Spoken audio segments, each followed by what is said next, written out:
नमस्कार साथियों। आज से पढ़ना है ब्याज और ये ब्याज का हमारा पहला चैप्टर साधारण ब्याज है। इसके बाद हम पढ़ेंगे चक्रवृद्धि ब्याज। तो शुरू करते हैं अपने बेसिक से कि सबसे पहले हमें क्या समझना है। जो चीज़ हमें इसमें देखनी है समझनी है उसको हम शुरू करते हैं।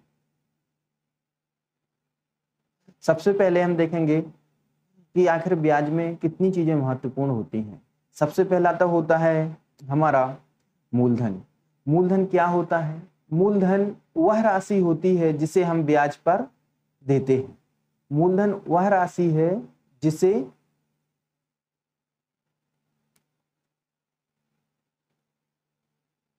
ब्याज पर दिया जाता है।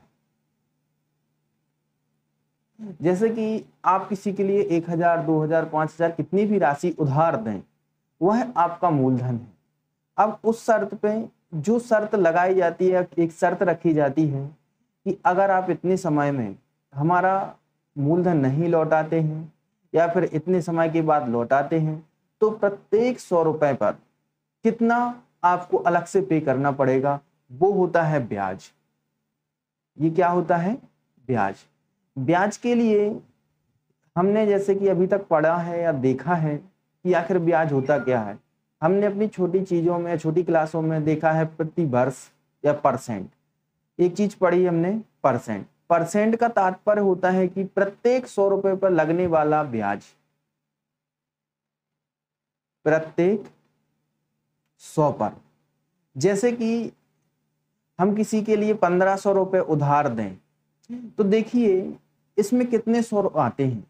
इसमें हम 100 का भाग देते हैं तो हमें पता चलता है कि इसमें 1500 हैं और 1500 प्रत्येक 100 पर। जैसे कि एक दर लेके चलें, देखिए इसमें आती है एक दर। अब दर लेके चलें, मान के चलें कि 5% की दर। 5% का मतलब होता है प्रत्येक 100 पर 5 रुपए का ब्याज लगेगा। या तो आप महीने में तय करते हैं या तो सालों में, लेकिन जो प्रतियोगी परीक्षाएं हैं या परीक्षा में हम जो पढ़ते हैं तो यह प्रत्येक वर्ष के हिसाब से देखा जाता है। तो देखिए प्रत्येक 100 रुपए पर 5 रुपए लगेगा एक साल में। जैसे कि इसमें 1500 है या फिर 15 बार 100 आते हैं तो हम इसमें 5 का गुणा करेंगे। क्यों? क्योंकि इसमें 1500 हैं और प्रत्येक 100 पर 5 रुपए लिए गए हैं तो हमें मिलेंगे 75 रुपए। अब आता है समय। देखिए ये एक साल की बात है कि एक साल में आप 75 रुपए प्राप्त करते हैं। एक उदाहरण लेके चल रहे हैं, जबकि समय निर्धारित करता है कि आपको ब्याज कितना मिलेगा। अगर आप एक साल में लेते हैं तो 75 मिलता है, 2 साल में लेंगे तो इसमें 75 का गुणा हो जाएगा, 3 साल में लेंगे तो फिर आगे गुणा होता चला जाएगा। ये कुछ बेसिक सी चीजें हैं। अब देखेंगे हम मिश्र धन। मिश्र धन क्या होता है? मिश्र धन वो चीज होती है जिसमें आप ब्याज भी लेते हैं और आपने जो उधार दिया है उसको भी वापस प्राप्त करते हैं, तो उसे मिश्र धन कहते हैं। इसके लिए लिखा जाता है मूलधन धन ब्याज। जैसे कि आपने किसी को 1500 रुपए उधार दिए और इसके साथ में 75 रुपए आपने अपना ब्याज भी लगा लिया तो आपके होते हैं कुल 1575। देखिए इसमें ब्याज की राशि भी है और मूलधन की भी राशि है, तो दोनों राशियों का जो योग मिलता है उसे हम मिश्र धन कहते हैं या फिर टोटल अमाउंट कहते हैं। ये कहलाता है हमारा इंग्लिश में प्रिंसिपल, ये कहलाता है हमारा ये इंटरेस्ट, ये कहलाता है रेट, ये कहलाता है टाइम और ये कहलाता है हमारा अमाउंट। क्लियर? तो ये कुछ बेसिक चीजें हैं। अब हम शुरू करते हैं पहला सवाल। जैसे कि हम पहला सवाल देखेंगे। पहला सवाल है, एक धनराशि 1800 रुपए 5% वार्षिक ब्याज की दर से 3 वर्ष का साधारण ब्याज पर 3 वर्ष का साधारण ब्याज ज्ञात कीजिए। देखिए सबसे पहले हमने एक बेसिक फॉर्मूला देखा है जिसमें हमने पढ़ा होगा कि साधारण ब्याज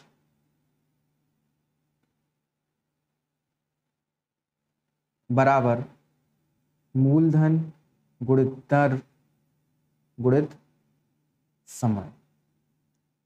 इस पूरे के बटे में हम लिखते हैं 100। क्यों लिखते हैं? 100 का भाग इसलिए दिया जाता है कि मूलधन में कितने 100 आते हैं और दर जितने 100 आते हैं उसका हम गुणा करते हैं। अब समय कितने के लिए, तो उसका भी गुणा किया जाता है। देखिए इसके लिए पहले हम बेसिक कॉन्सेप्ट फॉर्मूले से देख लें, जहां पे हमें ब्याज निकालना है। तो हमारा यहाँ पर शुरू करते हैं यहाँ से, ये साधारण ब्याज हो जाएगा। साधारण ब्याज बराबर होगा 1800 रुपये हमारा मूलधन है। देखिए ये जो 1800 है ये हमारा मूलधन है और हमारी दर है 5, जबकि समय है इसमें 3। इस तरीके से हमने इसका मान रखा और 100 से हमने भाग दिया। 100 से भाग देने के बाद 18 में अगर हम 5 का गुणा करते हैं तो 90, और 90 में 3 का गुणा करेंगे तो हमें मिलेगा 270। ये देखिए हमारा ऑप्शन बी सही हो जाता है यहाँ पर 270। जबकि इसी प्रकार के सवाल में अगर हम सीधा देखें, आपको समझाने का प्रयास कर रहे हैं क्योंकि सॉल्यूशन तो हो चुका है। देखिए 18 तो ये हो जाता है 1800, 1800 में हमने 100 का भाग दिया तो हमें ये पता चलता है कि कितने 100 हैं। बल्कि इस सवाल को हल करने से आप देखिए एक साल में मिलेगा हमें 5, तो 3 साल में कितना % ब्याज मिलेगा, टोटल मिलता है हमें 15%। कितना ब्याज मिलता है, 15%। अब कितने पर मिलता है हमें, 1800 पर मिलता है। मतलब 1800 में 18 बार 100 आते हैं, तो ऐसी स्थिति में हम इसमें 15 का गुणा कर लें। एक बार और देखिए, जैसे कि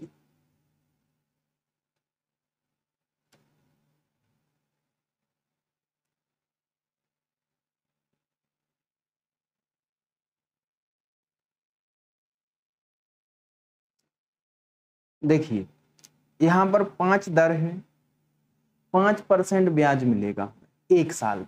और अगर आप 3 साल में ब्याज प्राप्त करते हैं तो आपका कुल ब्याज होता है 15%। कितनी राशि पर मिलता है ये मिलता है आपके लिए 1800 रुपए पर। तो अब इस प्रकार के सवाल में हम सीधा 15% भी निकालेंगे, तब भी हमें आंसर वही प्राप्त होगा जो अभी हमने सूत्र के द्वारा निकाला है। 15 में 18 का गुणा करेंगे तब भी हमें 270 ही प्राप्त होगा या हो रहा है। देखिए 18 पंचे 90 का शून्य हासिल आ जाएगी, यहाँ पर 9, 18 एकम 18 और 9 कितने होते हैं, 27। तो इस तरीके से भी हम निकाल सकते हैं। ये चीज हमने इसलिए बताई है क्योंकि जब आप परीक्षा में सवाल करेंगे तो आपके लिए कई बार फॉर्मूले से ज्यादा जरूरी होता है कि आप बेसिक समझें, और बेसिक समझने से कई सवाल जल्दी होते हैं और उनमें बहुत कम समय लगता है। तो अगला सवाल देखते हैं।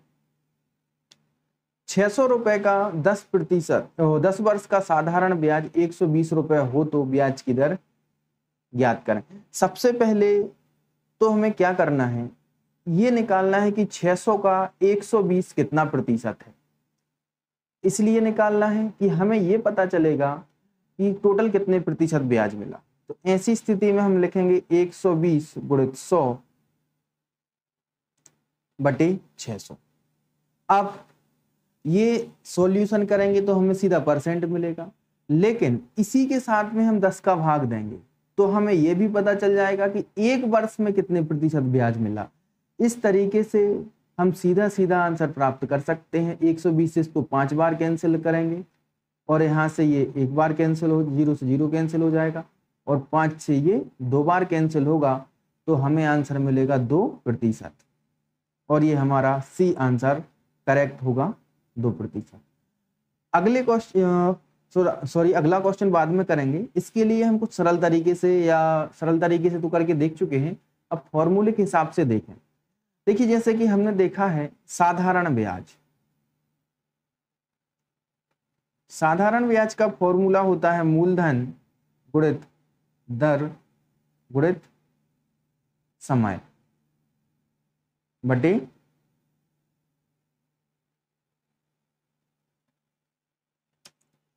इसके बटे में आ जाएगा 100।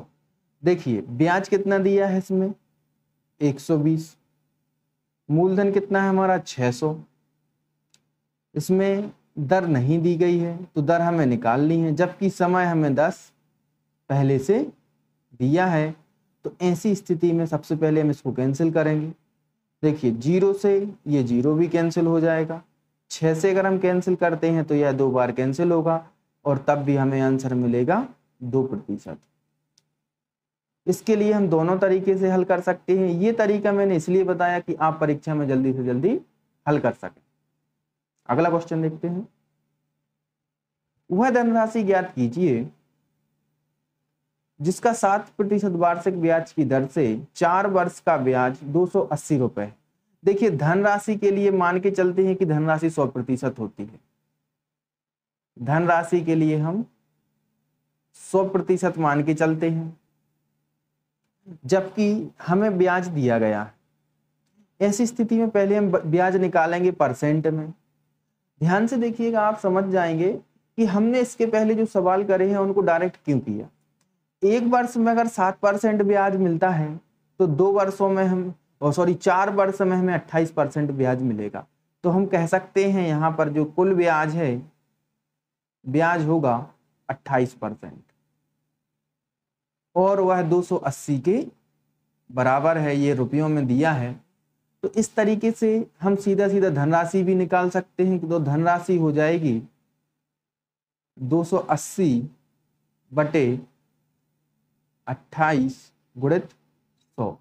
28 से हम कैंसिल करेंगे तो ये 10 बार कैंसिल होगा और 10 में इसका गुणा करेंगे हम तो हमें 1000 रुपये प्राप्त होगा। और हम कह सकते हैं कि हमारा ऑप्शन ए करेक्ट है।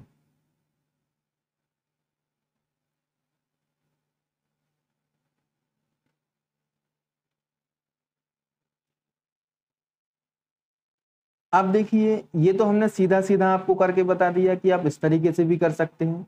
अगर आप चाहें तो फॉर्मूले के बेस पर देखिए, साधारण ब्याज के लिए हम एसआई भी लिखते हैं, सिंपल इंटरेस्ट, इसको लिखा जा सकता है। और मूलधन को लिखा जाता है प्रिंसिपल, दर को लिखा जाता है रेट, और समय के लिए लिखा जाता है टी। तो इस तरीके से हम इसका मान भी रख सकते हैं। 280 रुपये यहाँ पर दिया है और प्रिंसिपल हमें निकालना है, जबकि दर हमें 7 दी गई है, समय हमें 4 दिया है और बटे में यहाँ पर 100। यहाँ से भी हम इसको हल कर सकते हैं। 7 से इसको काटेंगे हम तो यह 40 बार कैंसिल होगा। 4 से काटेंगे तो हम इसको 10 बार कैंसिल करेंगे और 100 का सीधा गुणा करेंगे, तब भी हमें यहाँ पर 1000 रुपये प्राप्त होगा। अर्थात हम कह सकते हैं कि हमारा प्रिंसिपल कितना है, 1000 रुपये है। और ये आप दोनों तरीके से परीक्षा में हल कर सकते हैं। अगला सवाल देखते हैं हम।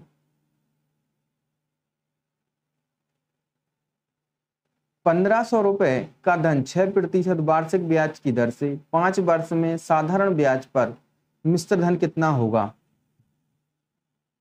देखिए, अब मिश्र धन भी निकालना है।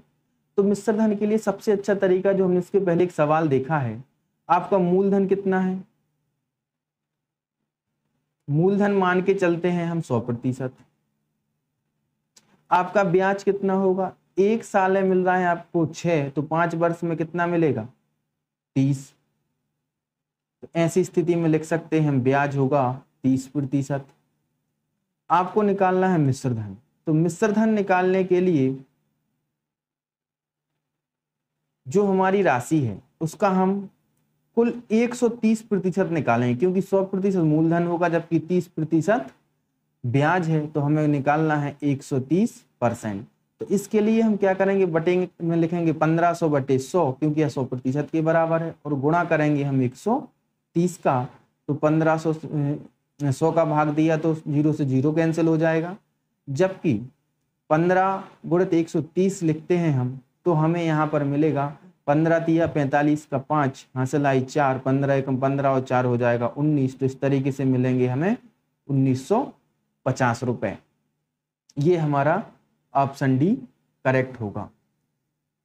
आप ब्याज की विधि से भी आप निकाल सकते हैं। ब्याज निकालने का तरीका वही है, एसआई बराबर होगा मूलधन 1500 गुणित 6 गुणित 5 बटे 100। इस तरीके से भी आप हल कर सकते हैं। 6 पंजे 30 गुणित 15 तो हमें मिलेगा यहाँ पर 450। 450 में हम 1500 जोड़ देंगे तो हमें मिश्र धन मिल जाएगा। यहाँ पर हम लिख सकते हैं अमाउंट।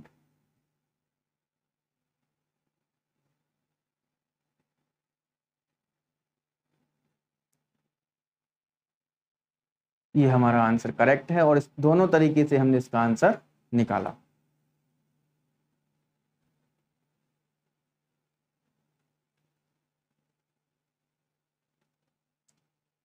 अगला क्वेश्चन देखेंगे हम। 500 रुपए का कितने प्रतिशत, सॉरी 500 रुपए का कितने वर्ष में 5% ब्याज की दर से साधारण ब्याज 150 रुपए होगा। सबसे पहले हम वही तरीका अपनाएंगे जो हमने इसके पहले वाले क्वेश्चन में निकाला था कि 500 का 150 कितने प्रतिशत है, 150 गुणित 100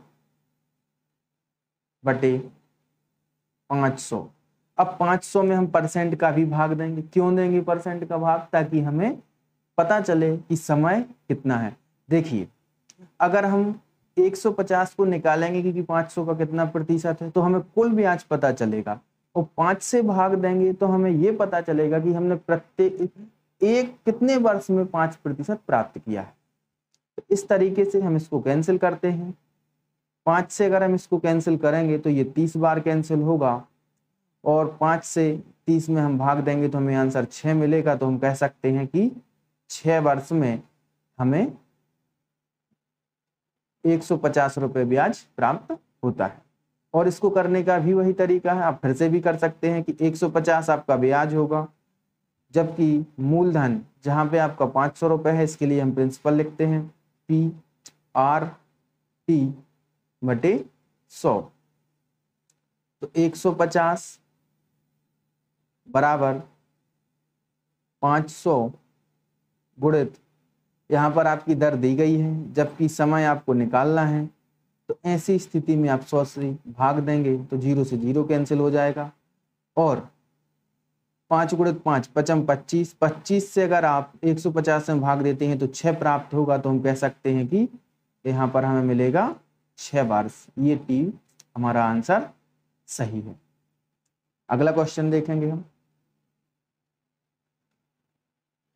कुछ बेसिक क्वेश्चन इसी में समाप्त हो चुके हैं। अगला जो भाग आएगा उसमें हम थोड़े से कठिन सवाल करेंगे और उनका लेवल थोड़ा सा ज़्यादा होगा। अगर आपको मेरा वीडियो या मेरा पढ़ाया अच्छा लगे तो लाइक शेयर सब्सक्राइब जरूर करें ताकि मैं आगे भी पढ़ा सकूं।